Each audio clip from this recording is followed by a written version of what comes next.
가지 말씀을 통해서 당신의 영적 건강을 진단하라. 당신의 영적 건강을 진단하라 라는 제목으로 말씀을 함께 나누겠습니다. 대학교 다닐 때 일이었습니다. 하루는 배가 너무 아파서 병원을 간 적이 있습니다. 장이 뒤틀리는 큰 통증이 찾아왔었는데 그 통증 때문에 학교도 가지 못했고 그 다음날 예비군 훈련으로 기억이 되는데 이 동원 예비군 훈련도 참여하지 못할 정도로 큰 고통이었습니다. 병원에 찾아갔더니 의사 한 두 분이 저를 자리에 눕히고 아랫배를 눌러봅니다. 또 양쪽 발도 들었다 내렸다 반복하라고 또 지시하는 것이죠.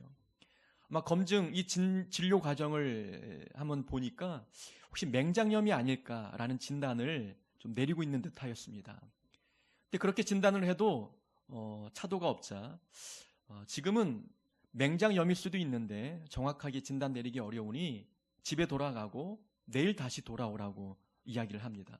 저는 너무 배가 아파서 죽을 그런 맛인데 진단과 처방을 내려주지 않고 집에 돌아가라는 겁니다. 그래서 가는 길에 약국에 들려서 증상을 설명하고 약을 지었어요. 그 당시만 해도 이제 약을 약국에서 조제할 수 있는 시기였기 때문에 증상을 설명했더니 이건 맹장염이 아니라 장염이라고 이야기하며 약을 지어주셨어요. 그 약을 먹고 바로 나았습니다. 약사도 정확한 진단을 내렸는데 의사는 정확한 진단을 내리지 못하고 맹장염일지도 모른다고 하는 오진을 내렸던 것이지요. 자, 의사가 사람의 질병을 진단할 때에 정확한 처방과 진단을 내리지 아니하면 그 상태가 더욱더 악화되고 사람에게 더 큰 고통을 가중시킨다는 것을 깨닫게 됩니다. 그만큼 병을 치료하는 데 있어서 정확한 진단과 정확한 처방은 매우 중요한 것이지요. 하지만 이러한 정확한 진단과 올바른 처방의 중요성은 질병의 문제에만 국한되는 것이 아닙니다. 우리의 삶의 전반적인 부분에도 이 삶의 문제에 대한 정확한 진단과 올바른 처방이 무엇보다 중요하다는 것을 우리는 깨닫습니다. 우리 신앙생활에도 매우 중요한 부분인 것이지요. 우리가 신앙생활을 하면서 이상 징후가 나타납니다.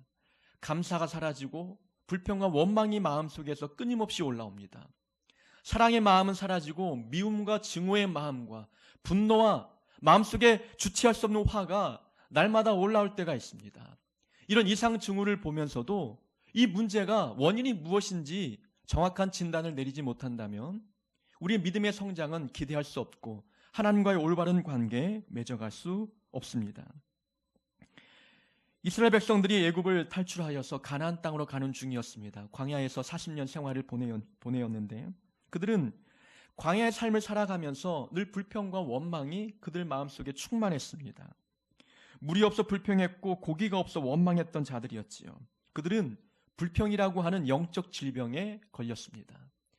불평이라고 하는 영적 질병에 걸렸는데 그들은 본인들의 이 질병의 원인이 어디에서부터 왔는지 정확한 진단을 내리기 어려웠습니다. 그들은 불평하면서 모세를 탓합니다. 다른 사람 때문에 내가 이렇게 힘든 고난의 길을 걷고 있다고 이야기하고 이렇게 열악한 환경으로 인도한 사람과 하나님을 향해서 불평하고 원망했습니다. 내 마음속에 불평이 끊임없이 올라오는 원인을 다른 사람 탓을 하는 겁니다. 환경 탓을 하는 것이고 하나님 탓을 하면서 정확한 문제의 원인이 무엇인지 진단하지 못하고 있는 백성들의 모습이었습니다. 그들의 문제의 원인은 환경 탓이 아니라 믿음이 없었던 탓이었습니다. 하나님께서 광야길로 인도하셨다면 하나님이 먹이시고 입히실 것에 대한 분명한 확신이 있어야 했습니다. 눈앞에 구름기둥과 불기둥이 보였음에도 불구하고 하나님의 살아계심을 몸소 체험하는 놀라운 기적의 현장에 있었음에도 불구하고 하나님의 전능하심을 믿지 못한 믿음 없음이 그들의 문제의 원인이었습니다. 하나님께서 내 신발을 닳지 않게 하시고 내 옷을 헐지 않게 하시는 하나님의 은혜로 나를 덧입혀 주시는 은혜 가운데 있었음에도 불구하고 그들은 불평과 원망이 끊임없었습니다. 하나님의 놀라운 능력을 신뢰하지 못했던, 믿음이 부족했던 탓이 문제의 원인이었지만 그들은 환경을 탓하고 사람을 탓하고 하나님을 탓하였습니다. 이 진단을 잘못 내리니 그들은 광야에서 죽고 말았지요. 그들은 가나안 땅으로 들어가지 못하고 모두 다 이 광야에서 죽임을 당하고 말았습니다. 잘못된 진단이 가져온 큰 무서운 폐단이었던 것이지요. 이만큼 영적인 문제에 대한 정확한 진단이 얼마나 중요한지 우리에게 깨닫게 해줍니다. 오늘 본문에서도 영적인 상태를 잘못 진단한 내용이 나옵니다. 오늘 본문의 배경은 남유다 왕국의 후기였습니다. 예레미야 선지자는 남유다 왕국 후기 때 활동했던 선지자였는데, 남유다 왕국이라고 이야기하는 것은 이스라엘 땅이 남과 북으로 지금 분단되어 있다는 것입니다. 이스라엘의 초대 왕이었던 다윗과 그 두 번째 왕이었던 다윗의 아들이었던 솔로몬 왕 때까지는 통합된 그런 나라였는데, 그 솔로몬의 아들 때부터 북이스라엘과 남유다 왕국으로 분단이 되었습니다. 근데 지금 현재에는 북이스라엘이 아수르에 의해서 멸망을 당한 때였어요. 멸망을 당하고 남유다도 곧 멸망을 앞둔 시기였습니다. 이때 이 나라의 멸망이라는 문제는 영적인 타락과 매우 밀접한 관계가 있었습니다. 북이스라엘이 멸망당했던 것도 하나님을 떠나 우상을 섬겼던 이 죄 때문에 나라가 멸망을 당했거든요. 이 남유다도 멸망을 당하고 있다는 것은 이 나라가 하나님 앞에 심각한 영적인 질병에 걸려 있다는 것을 보여주고 있는 것입니다. 예레미야 2장에 보면은 이때의 우상들의 숫자가 성읍의 수와 같다고 표현하고 있습니다. 우상의 수가 얼마나 많으면 성읍의 수와 같다는 거예요. 그러니까 한 성마다 모든 우상들이 하나씩은 다 있다는 거예요. 그만큼 모든 백성들이 삶에 깊숙이 우상 숭배가 스며들어 왔음을 보여주고 있는 장면인 것이지요. 백성들이 우상에 빠졌고 하나님은 존재하지 않는 분으로 여기고 있었어요. 하나님은 존재하는 분이 아닌 줄로 알고 있었습니다. 그것은 하나님의 존재를 가르치는 자들이 없었다는 겁니다. 제사장과 선지자가 있었지만 그들은 하나님의 살아계심에 대하여 올바른 가르침을 내리지 못하고 있었던 때였지요. 영적인 상태가 이렇게 된 것은 그 시대 제사장과 선지자들의 잘못된 가르침과 그들의 잘못된 영적 진단 때문이었습니다. 11절에 우리가 함께 봉독했던 내용을 보면은 그들이 딸 내 백성의 상처를 가볍게 여기면서 말하기를 평강하다 하나 평강이 없도다. 예레미야가 보건대 지금 많은 사람들이 본인의 삶에 대하여 나는 평강하다라고 이야기하고 있지만 예레미야 선지자가 볼 때는 전혀 평강하지 않다는 거예요. 다른 거짓된 선지자와 제사장들이 지금 백성의 삶을 바라보면서 평강하다, 너는 괜찮다, 아무런 문제가 없다라고 이야기하지만 그러나 예레미야 눈에는 평강이 없었어요. 하나님의 심판이 목전 앞에 놓여 있었습니다. 우상을 섬기고 하나님은 살아계신 분이 아님을 그렇게 이야기하고 있는 이 백성들의 상태가 전혀 평강하지 않았습니다. 그런데 사람들은 나는 평강해, 나는 괜찮아 라고 잘못된 진단을 통하여 잘못된 삶을 살아가고 있었습니다. 우상을 섬기고 하나님을 버리며 하나님의 심판이 눈앞에 왔음에도 불구하고 문제의 심각성을 깨닫지 못합니다. 영적인 상처가 골마 터져가고 있음에도 불구하고 거짓된 선지자와 제사장들은 피로 회복제 드링크 하나 주면서 이거 먹으면 괜찮아, 지금 삶의 문제 아무런 문제가 없어, 그냥 피곤할 뿐이야. 그들의 영적인 깊은 상처를 가볍게 여겼습니다. 예레미야가 볼 때에는 수술이 필요한 상황이었습니다. 통에 자복하는 심령으로 하나님께 회개하고 눈물과 콧물을 흘려가며 기도할 때인데 그것을 가르쳐주는 자들이 없었던 것이지요. 잘못된 진단을 통해서 그들에게 괜찮다, 평강하다 이야기하니 백성들은 평강한 줄 압니다. 본인들이 괜찮은 줄 압니다. 아, 이렇게 살아도 괜찮구나. 하나님의 심판은 우리에게 임하지 않아. 우리는 선택받은 선민이야, 하나님의 자녀들이야 라는 이런 생각이 너무 강하게 들다 보니 영적인 깊은 질병 가운데 있었음에도 불구하고 평강한 줄 알고 회개할 줄 몰랐습니다. 백성들은 죄를 지어도 부끄러움이 없었습니다. 성경의 12절에 보니까 얼굴이 붉어지지도 않았습니다. 그만큼 무감각해졌던 것이지요. 죄를 지었음에도 불구하고 무뎌집니다. 이만큼 영적인 질병의 상태가 심각해졌다는 것이지요. 이 모든 결과가 거짓된 선지자들의 잘못된 진단 때문이었습니다. 우리가 우리의 영적인 상태를 바라보면서 우리는 어떠한 진단을 내리고 있습니까? 나는 그래도 주일 예배는 빠지지 않고 있으니 이 정도 신앙생활 하는 것 문제가 없어. 그래도 나는 헌금을 잘 내고 있고 그래도 교회 행사에 잘 참여하고 있으니까 내 신앙생활은 평강해.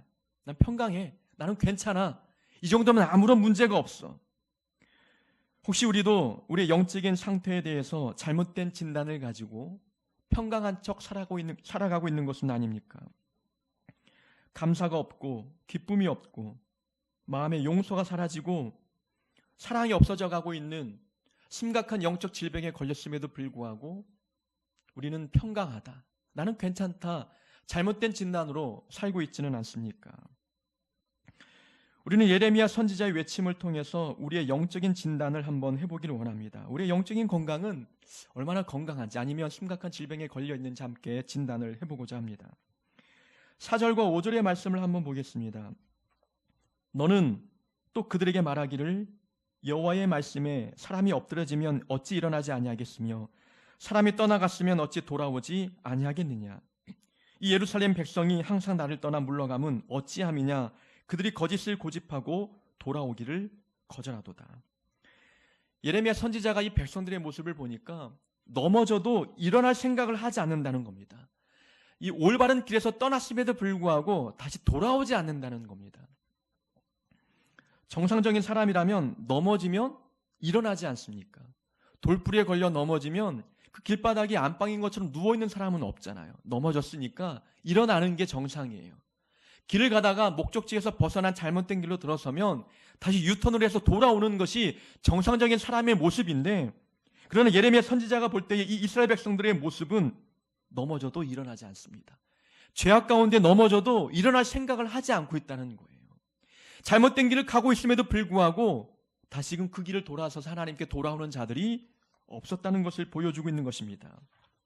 저는 이 백성들의 모습을 영적인 복원력을 상실했다고 표현하고 싶습니다. 영적인 복원력이 없는 거예요. 이 복원력이라고 하는 것은 이 배와 비행기가 균형을 잃고 한쪽으로 기울어졌을 때에 제자리로 돌아오는 이 힘을 말하는 거예요. 이 복원력이 없으면 배나 비행기는 침몰하거나 추락할 수밖에 없는 것이지요.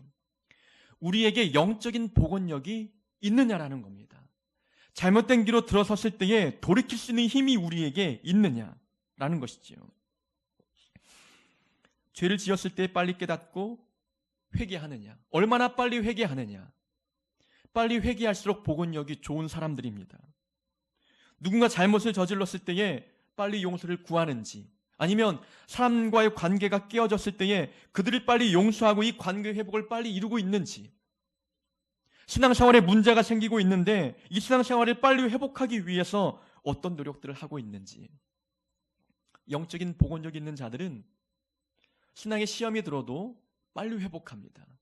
죄악에 넘어져도 빨리 회개하고 하나님과의 관계를 회복하기 위해서 노력합니다. 성경 속에 이 다윗이라는 인물은 복원력이 좋은 사람이었습니다. 밧세바를 범하여 하나님께 죄를 지었을 때에 그 죄를 나단 선지자가 질책하고 책망합니다. 한 나라의 왕의 잘못을 선지자가 지목할 때에 다윗은 자신의 허물과 잘못을 들킬 때에 사람들의 보통 마음은 부끄럽기도 하고 화가 나기도 합니다.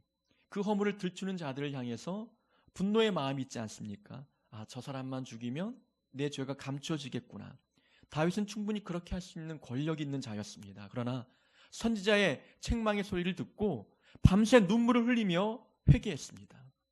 다윗은 잘못을 저질렀지만 빨리 회개하는 영적인 복원력이 좋은 사람이었습니다. 근데 성경 속에 아간이라는 사람은 복원력이 전혀 없는 사람이었지요. 여리고성을 함락한 후에 하나님께 바쳐야 할 전리품을 어느 정도 훔쳐 숨겼습니다. 이 아간 한 사람의 죄 때문에 아이성과의 전투에서 패배했지만 이 아간은 하나님께서 기회를 주어도 자기의 잘못을 고하며 회개하지 않았습니다. 하나님께서는 아간이 범죄한 줄 알고 있었지만 아간이란 이름을 지목하여 단번에 그의 죄를 끄집어낸 것이 아니라 기회를 주었어요.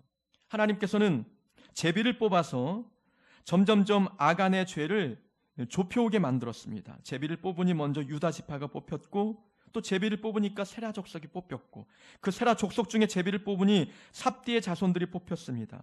그 중에 또 뽑으니 갈미의 가정이 세워지고 갈미의 가족들을 모아놓고 제비를 뽑으니까 아간이 뽑혔어요. 여러 단계를 거쳐서 제비를 뽑아서 점점점 혐의가 있는 사람들을 좁혀오고 있는데 아간은 그 과정은 하나님께서 기회를 주신 것이거든요. 빨리 회개하라는 겁니다. 자기의 잘못을 입으로 고백하며 하나님께 돌아오라는 사인인데도 불구하고 하나님의 사인을 간파하지 못하고 회개하지 않았어요. 영적인 복원력이 상실된 사람의 모습입니다.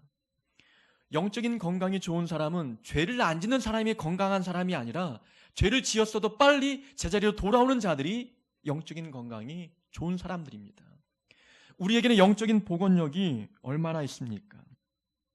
불평과 원망이 내 입에서 터져 나올 때에 그 입술을 닫고 다시금 감사와 기쁨이 나올 수 있도록 빨리 그 마음을 바꾸는 그 영적인 복원력이 얼마나 우리에게 있느냐라는 것입니다. 남유다 백성들은 예레미야 선지자가 볼 때에도 영적인 복원력이 없는 자들이었습니다. 죄악 가운데 넘어져도 일어날 생각을 하지 않았고 올바른 길에서 벗어났어도 제 길로 돌아올 생각이 없는 이 백성들의 모습은 복원력이 상실하니 넘어진 대로 침몰하는 대로 그대로 살아갔던 사람들의 모습이었습니다. 6절의 말씀을 봅니다. 내가 귀를 기울여 들은즉 그들이 정직을 말하지 아니하며 그들의 악을 뉘우쳐서 내가 행한 것이 무엇인고 말하는 자가 없고 전쟁터로 향하여 달리는 말같이 각각 그 길로 행하도다.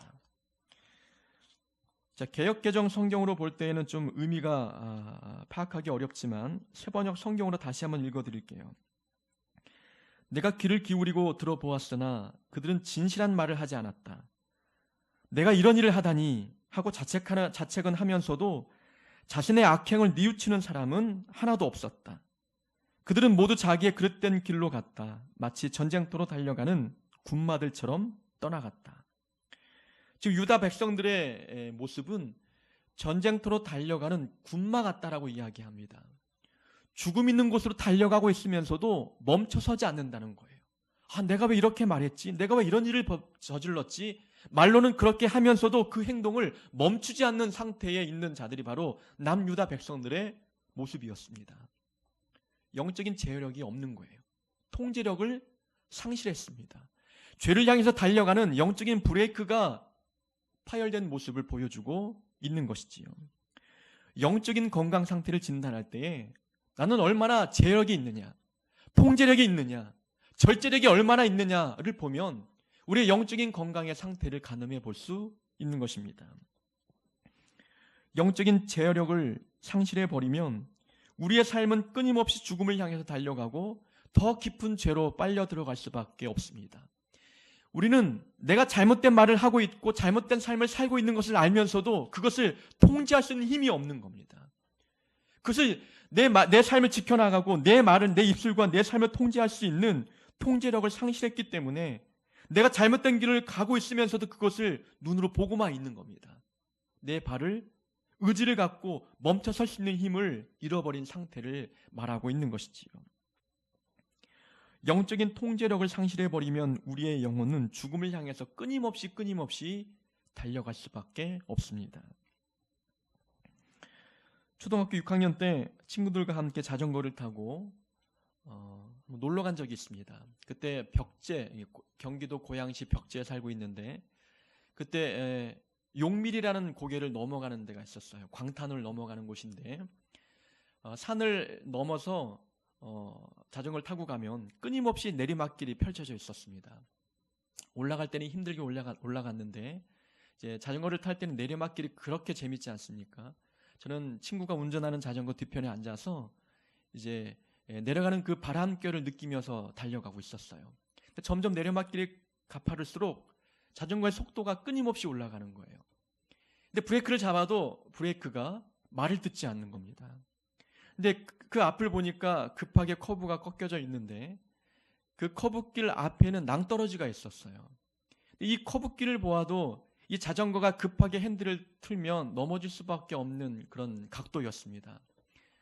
죽겠구나 싶은 생각에 낭떠러지 앞에서 전 뛰어내렸어요.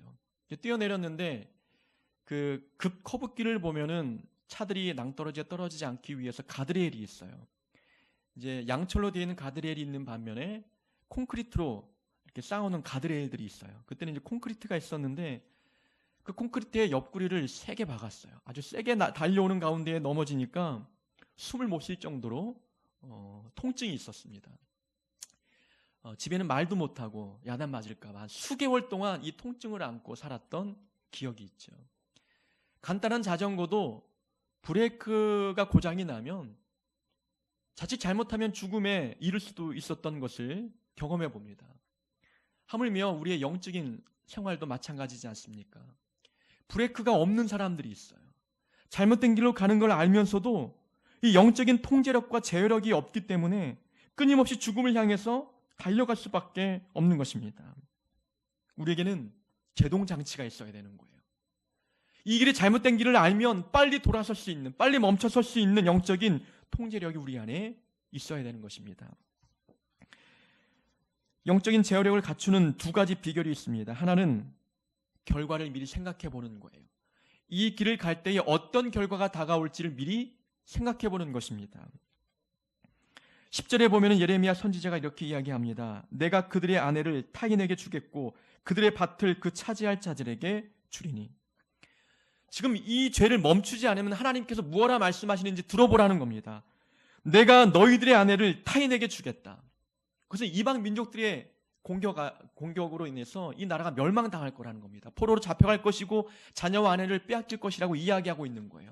빨리 멈추지 않으면 이 가정에 놀라운 고통이 찾아올 것을 이야기하고 있는 것이지요. 우리의 말과 행동을 멈추고 싶다면 결과를 미리 생각해 보는 겁니다. 이 죄를 멈추지 않을 때에 내게 닥칠 위기가 어떠한 것인지를 미리 예측해 보는 겁니다. 욕심이 잉태한 즉 죄를 낳고 죄가 장성한 즉 사망을 낳느니라. 욕심을 멈추지 않으면 이 욕심이 죄를 낳겠구나. 이 죄를 멈추지 않으면 사망에 이르겠구나라고 하는 이 결과를 미리 예측해 보면 영적인 통제력이 생길 수 있는 겁니다. 또 하나는 하나님께서 나의 모든 것을 지켜보신다고 하는 분명한 확신을 갖고 있어야 되는 거예요. 나 혼자 있어도 하나님께서 내가 하는 말을 다 들으시고 내가 하는 행동을 다 보고 계시는구나. 하나님이 어디에 서든지 내 일거수일투족을 보고 알고 계시는구나 라는 생각을 갖고 있어야 되는 겁니다. 6절에 보면은 내가 귀를 기울여 들은즉, 하나님께서 귀를 기울여 들은즉 그들이 거짓을 말하고 있다는 겁니다.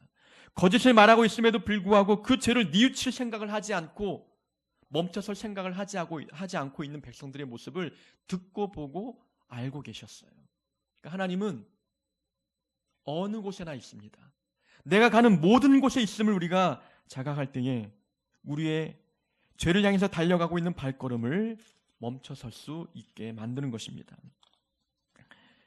죄의 결과를 미리 예측해 보는 것. 하나님이 내 모든 삶을 지켜보고 계시다고 하는 분명한 이 믿음의 생각을 갖고 있는 것. 이 두 가지 생각만 갖고 있어도 영적인 제어력 충분히 갖출 수가 있게 되는 것입니다. 7절을 보겠습니다. 7절에 보시면은 공중의 학은 그 정한 시기를 알고 산 비둘기와 제비와 두루미는 그들이 올 때를 지키거늘 내 백성은 여호와의 규례를 알지 못하도다. 이스라엘 백성들의 삶의 모습을 철새들에 비유하고 있습니다. 철새는 기후 변화에 따라서 서식처를 옮겨 다닙니다. 추운 날씨에는 따뜻한 남쪽으로 갔다가 봄과 여름이 되면 어김없이 북쪽으로 다시 돌아가게 되죠.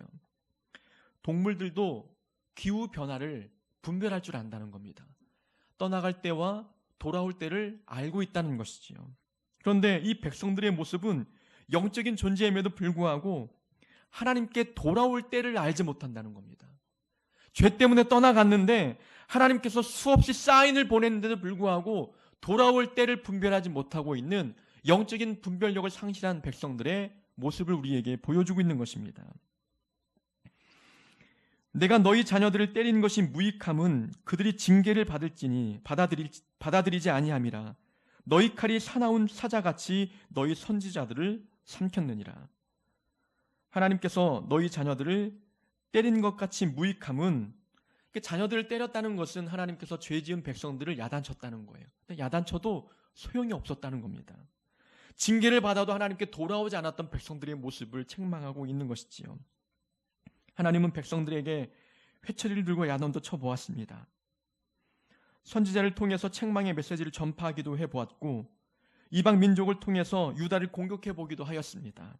심지어는 북이스라엘을 먼저 멸망시킴으로 말미암아 죄에서 돌아서지 않으면 그 결과가 어떠할지를 미리 보여주었어요.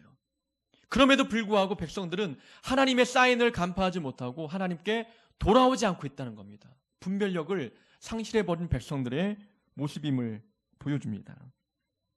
우리에게는 영적인 분별력이 얼마나 있습니까? 하나님께서 끊임없이 우리에게 말씀해 주시고 말씀을 통해서 우리 마음에 죄책감이 들게 만듭니다.